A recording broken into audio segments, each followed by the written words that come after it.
Dear viewers, আসসালামু আলাইকুম। আশা করি সকলে ভালো আছেন এবং এই চ্যানেলের পাঠগুলো ভালোভাবে উপভোগ করছেন। তো আজ আমি আপনাদের সাথে আরও দুটি গুরুত্বপূর্ণ বিষয় নিয়ে আলোচনা করব। টুডেস লেসন বা আজকের পাঠটি হলো ট্রেনিং, অর্থাৎ প্রশিক্ষণ, ফ্যাসিলিটেশন অর্থাৎ সহায়তাকরণ এবং টাস্ক অফ ফ্যাসিলিটেটর সহায়কের কাজ, এই বিষয়গুলো নিয়ে আলোচনা করব। তো আমরা বিভিন্ন সময়ে বিভিন্ন প্রয়োজনে তারপরে বিদ্যালয়ের বিভিন্ন প্রশিক্ষণ বা অফিসের বিভিন্ন কাজে প্রশিক্ষণ দিয়ে থাকি বা প্রশিক্ষণ গ্রহণ করে থাকি এবং অনেক সময় ফ্যাসিলিটেটর বা সহায়কের ভূমিকা পালন করে থাকি এবং অনেক সময় আমরা অংশগ্রহণকারী হয়ে থাকি প্রশিক্ষণে। তো আজ আমরা জেনে নেব ট্রেনিং বা প্রশিক্ষণ কী এবং ফ্যাসিলিটেশন কী বা সহায়ক কী বা সহায়তাকরণ কী এবং সহায়কের কাজ, এই বিষয়গুলো জেনে নেব। তো ভিডিওটি শেষ পর্যন্ত দেখবেন, তো আশা করি ভালোভাবে সুন্দরভাবে বুঝতে পারবেন। তো প্রথমে আমরা দেখি যে ট্রেনিং কী। ট্রেনিং অর্থাৎ প্রশিক্ষণ কী। তো ট্রেনিং বা প্রশিক্ষণ হলো জ্ঞান ও দক্ষতা বৃদ্ধির এক নিরবিচ্ছিন্ন প্রক্রিয়া। বর্তমানের কাজকে সন্তোষজনকভাবে সম্পন্ন করা অথবা অধিকতর মারাত্মক গুরুত্বসম্পন্ন ও দায়িত্বপূর্ণভাবে কাজ সম্পাদনের উপযোগী করার উদ্দেশ্যে জ্ঞান, দক্ষতা, কৌশল, দৃষ্টিভঙ্গি ও অভিজ্ঞতা বৃদ্ধির এক লাক্সই প্রক্রিয়া।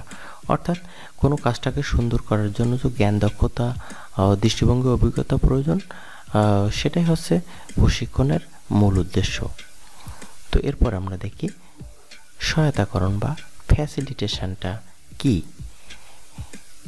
ফ্যাসিলিটেশন শব্দের আবিধানিক অর্থ হলো সহায়ক ভূমিকা পালন করা, অর্থাৎ কোনো কার্যক্রমকে সহজ ও গতিশীল করাই হলো ফ্যাসিলিটেশন। একজন সহায়ক বিভিন্ন ধরনের দক্ষতা, কৌশল ও পদ্ধতি ব্যবহার করে অংশগ্রহণকারীদের মনে প্রতিপাদ্য বিষয়টিকে সঠিকভাবে উপলব্ধি করানোর যে কাজটি করেন তাকে ফ্যাসিলিটেশন অর্থাৎ কোনো কাজকে সহজ করা বা কোনো প্রশিক্ষণকে সহজ করা বা কোনো কাজটা সুন্দরভাবে শেখার জন্য একজন সহায়ক যে ভূমিকাটা পালন করে সেটাই মূলত ফ্যাসিলিটেশন। তো এখন দেখি সহায়কের কাজ বা টাস্ক অফ ফ্যাসিলিটেটর সহায়ক কী কাজটি করে থাকে আর একটু সুন্দরভাবে দেখে নিই। তো অংশগ্রহণকারীর জ্ঞান, দক্ষতা ও মনোভাবের ইতিবাচক পরিবর্তন করাই ফ্যাসিলিটেটরের কাজ। মূলত এটাই হচ্ছে সহায়কের কাজ। যারা এই প্রশিক্ষণে অংশগ্রহণ করে তাদের জ্ঞান, দক্ষতা ও মনোভাবের ইতিবাচক পরিবর্তন বা সেই কাজের প্রতি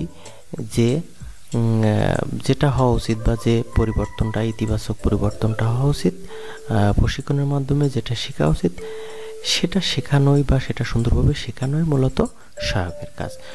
এবং ভিডিওটি যদি ভালো লাগে তাহলে অবশ্যই লাইক দিবেন এবং শেয়ার করবেন। আর যদি আপনারা আমার চ্যানেলে নতুন হয়ে থাকেন তাহলে এক্ষুনি চ্যানেলটি সাবস্ক্রাইব করে রাখুন এবং পাশে থাকা বেল বাটনটি বাজিয়ে রাখুন যেন পরবর্তী ভিডিওগুলো আসলে আপনি সহজেই পেয়ে যান।